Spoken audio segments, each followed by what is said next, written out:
Friends, hello friends. हम इस lecture में टैक्स, सरचार्ज और सेस के बारे में जानकारी लेते हैं। मैंने देखा है मोस्ट ऑफ द स्टूडेंट और मेरे ही फ्रेंड्स जिनका मतलब प्रीलिम्स भी क्लियर हुआ है और जो मेंस क्लियर होने के कगार पर है, उनको भी टैक्स, सेस और सरचार्ज और सेस में डिफरेंट मतलब बहुत ज़्यादा कन्फ्यूजन होता है। तो I will try to give my best. Friends, आप एक काम कीजिए, इसको एम्बिग्विटी के तौर पर लेने से बेहतर है कि आप इसको एक चार्ट फॉर्म में लीजिए, जैसे मैंने जिस तरह से नोट्स बनाए, क्योंकि आपको एमसीक्यू अटेम्प्ट करना है। तो एमसीक्यू अटेम्प्ट करने में आपको आसानी होगी इससे। ठीक है। जैसे टैक्स, सरचार्ज और सेस में सबसे बड़ा डिफरेंस क्या होता है ना फ्रेंड, टैक्स जो है वो एनी पर्पज मतलब बहुत कौन से भी पर्पज की वजह से आप लगा सकते हो, मतलब है कि नहीं, दैट्स कॉल्ड टैक्स। ठीक है। मैं पार्लियामेंट्री मतलब वो सब टॉपिक के ऊपर नहीं जानना चाहूँगा, क्योंकि आपने लक्ष्मीकांत पढ़ी होगी और जिससे बहुत मतलब मेरा प्रयास है कि जहाँ पे आपको कन्फ्यूजन है उसको क्लियर करना। ठीक है। जो सरचार्ज जो रहता है ना, वो किसी स्पेसिफिक पर्पज के लिए लगाया जाता है। ठीक है।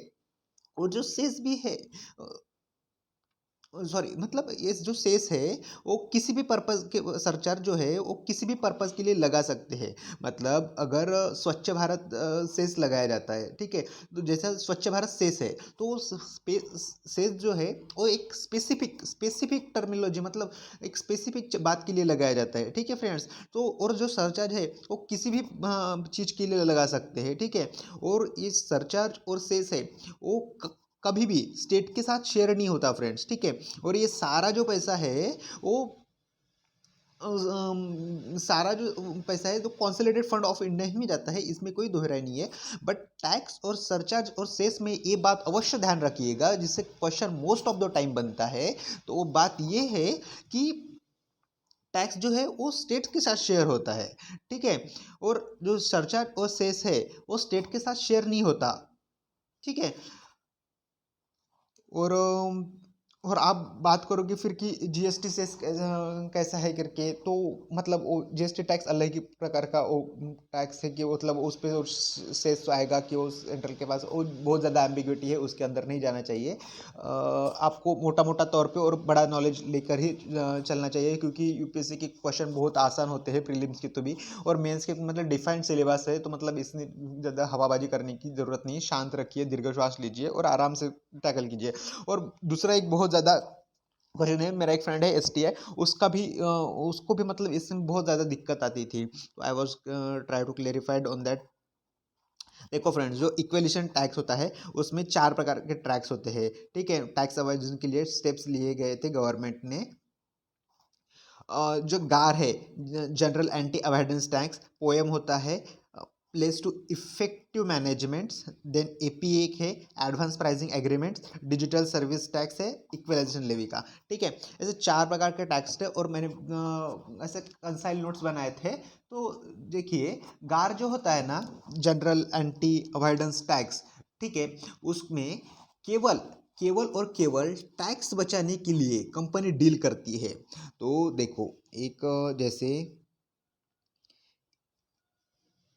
ये किसी की कंपनी हो गई और ये किसी की कंपनी हो गई, ये टैक्स मतलब ये व्यवहार इसलिए कर रही है क्योंकि इनको टैक्स के लिए बचत हो। ठीक है।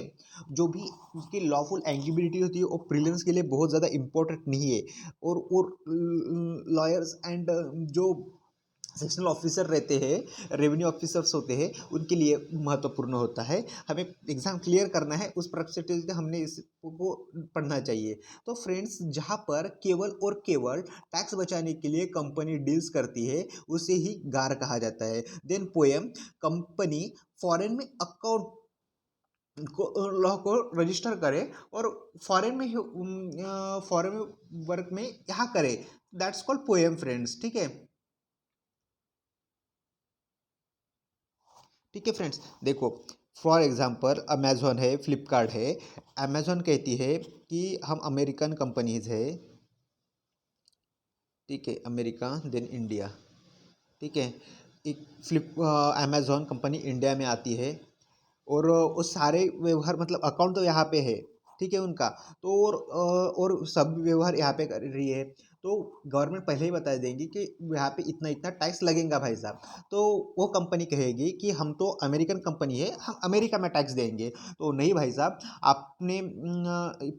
आपने प्रोग्राम यहाँ पे डिजिटल्स किया है, यहाँ पे ही आपको रेवेन्यू मिला है, यहाँ पे ही सर्विस अलॉकेट हुई है। दैट्स वाई कि आपके तीनों कंडीशंस यहाँ पे ही फुल हो गए हैं, इसके लिए आपको कुछ परसेंट टैक्स यहाँ पे देना पड़ेगा।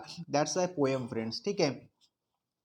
Then advance pricing agreement. इससे एडवांस प्राइसिंग एग्रीमेंट में क्या होगा ना फ्रेंड्स, देखो फॉर एग्जांपल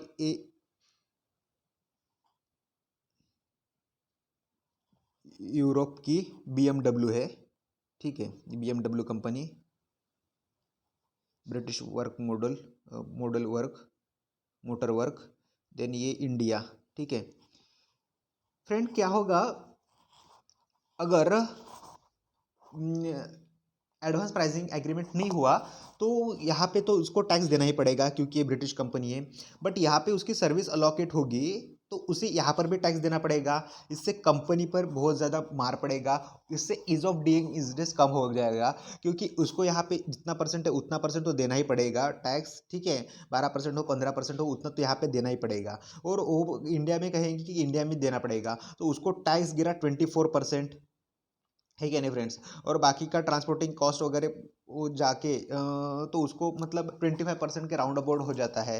तो वो बोलेगा कंपनी वाला कि मैं यहाँ एक तो यहाँ पे रजिस्टर करना बंद कर दूंगा, मैं यहाँ पे रजिस्टर निकाल दूंगा, या तो मैं यहीं पे रजिस्टर कर दूंगा, या फिर पे मैं इंडिया के साथ व्यवहार ही नहीं करूंगा, मतलब है क्या नहीं। जो टैक्स फ्री कंट्रीज है मैं उनके साथ व्यवहार करूंगा। इससे ease of doing business and investment के ऊपर बहुत ज़्यादा असर गिरता है।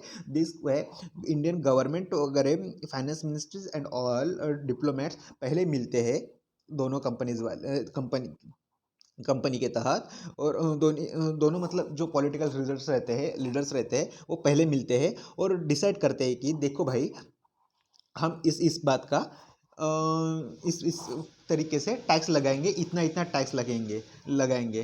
तो और इसे जनरली ब्रीच भी नहीं किया जाता है, ताकि अगर ब्रीच किया गया तो कोर्ट में केस जाएगी और फिर तारीख पे तारीख चलती जाएगी। दैट्स वाई कि मतलब ये पहले ही सेटलमेंट करते हैं, क्योंकि माल भी फंसा रहेगा उसके बाद, और तो इसलिए पहले ही वो सेटलमेंट करते हैं और उसके अकॉर्डिंग फिर टैक्स लगता है। That's its friends advance pricing agreement. Then equalisation levy, तो इक्विलाइजेशन लेवी एक बहुत महत्वपूर्ण है, डिजिटल सर्विस टैक्स है।